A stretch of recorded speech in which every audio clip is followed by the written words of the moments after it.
RK hospital వైద్యులు అరుదైన ఘనతను సాధించారు. 5 నెలల చిన్నారి చైన్ లాకెట్ మిగటంతో ఆందోళనకు గురైన పాప తల్లిదండ్రులు వెంటనే ఆసుపత్రికి తీసుకొచ్చారు. స్కానింగ్ ద్వారా పాప చైన్ లాకెట్ను గుర్తించిన చిన్న పాపకు సర్జరీ చేస్తే ప్రాణాలకు ప్రమాదమని భావించి ఎండోస్కోప్ ద్వారా చికిత్స అందించాలని నిర్ణయించారు. ఈ క్రమంలోనే ఎండోస్కోప్ ద్వారా ఎలాంటి ఇబ్బందులు తలెత్తకుండా చైన్ను బయటకు తీసి పాపను రక్షించారు.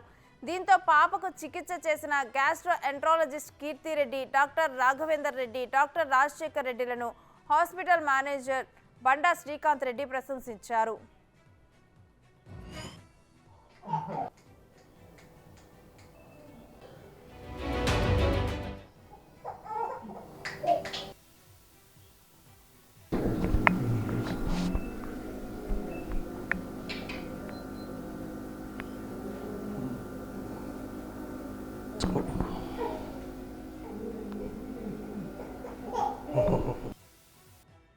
అయితే ఇప్పుడు రీసెంట్గా ఒక 2 మంత్స్ ఒక 2 వీక్స్ నుంచి బోర్ల పడుకుంటూ ఉందన్నట్టు. అదే క్రమంలో అట్లా బోర్ల పడుకుంటూ పోయి చైన్ అనేది నోట్లో పెట్టుకొని లాగేసరికి అట్లనే కట్ అయ్యి నోట్లోకి పోయింది. మింగిన తర్వాత సడన్గా మా వైఫ్ వచ్చి చూసింది. తీసే క్రమంలో లోపలికి మింగిపోయింది. ఆల్రెడీ నోట్లో ఏలు పెడితే ఏం తగలలేదు.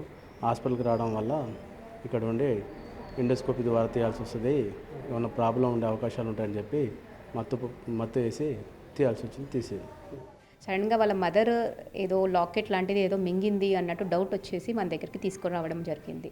సో మనం ఎక్స్రే చేయగానే అందులో కడుపులో లాకెట్ లాగా ఉంది.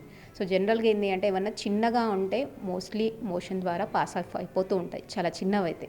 అది లాకెట్ ఏంటి అంటే ఆల్మోస్ట్ ఒక 1 సెంటీమీటర్ కంటే పెద్దగా ఉండడము, ఇంకొకటి కొంచెం షార్ప్గా ఉండేసరికి పాపకి అది ఎక్కువసేపు ఉంటే లోపల ప్రమాదం అని గుర్తించేసి ఇమ్మీడియట్గా ఎండోస్కోపీ పద్ధతిలో చేయడం జరిగింది. నార్మల్గా అది ఎండోస్కోపీ పద్ధతి కాకుండా ఆపరేషన్ లాంటిది అవసరం పడుతుంది. జనరల్గా అంత చిన్న ఏజ్ ఉన్న పిల్లలకి ఆపరేషన్ కంటే ఇది చాలా సేఫ్ ప్రొసీజర్. ఎందుకంటే వితిన్ మనం తీయగానే ఒక 4-5 అవర్స్ అబ్జర్వేషన్లో ఉంచేసి పంపించేయచ్చు. ఎటువంటి కోయడం కానీ కుట్లు లాంటివి ఏమీ ఉండవు. ఎండోస్కోపీ పద్ధతి అనేది సేఫ్ పద్ధతి. కొద్దిగా వెరీ రేర్గానే చేస్తాము. సో ఈ సర్వీస్ అనేది ఈ ప్రాంతంలో ఉండడం, టైంకి వాళ్ళు ఇక్కడ రావడం, ఇవన్నీ వాళ్ళకి ఫెచ్ అయింది. సో మెయిన్గా ఏంటంటే మేము చాలా ఆలోచించి చేయాల్సి వచ్చింది. ఎందుకంటే పాప 5 మంత్స్ అండ్ ఇలాంటి ఎండోస్కోపీ అయినా కానీ మనం జనరల్ సర్జరీ, జనరల్ అనెస్థీషియా అనేది ఇవ్వడం జరుగుతుంది. సో ఈ జనరల్ అనెస్థీషియా అనేది అంత చిన్న పాపకి ఇవ్వడం అండ్ దానివల్ల కొన్ని కాంప్లికేషన్స్ ఉంటాయి.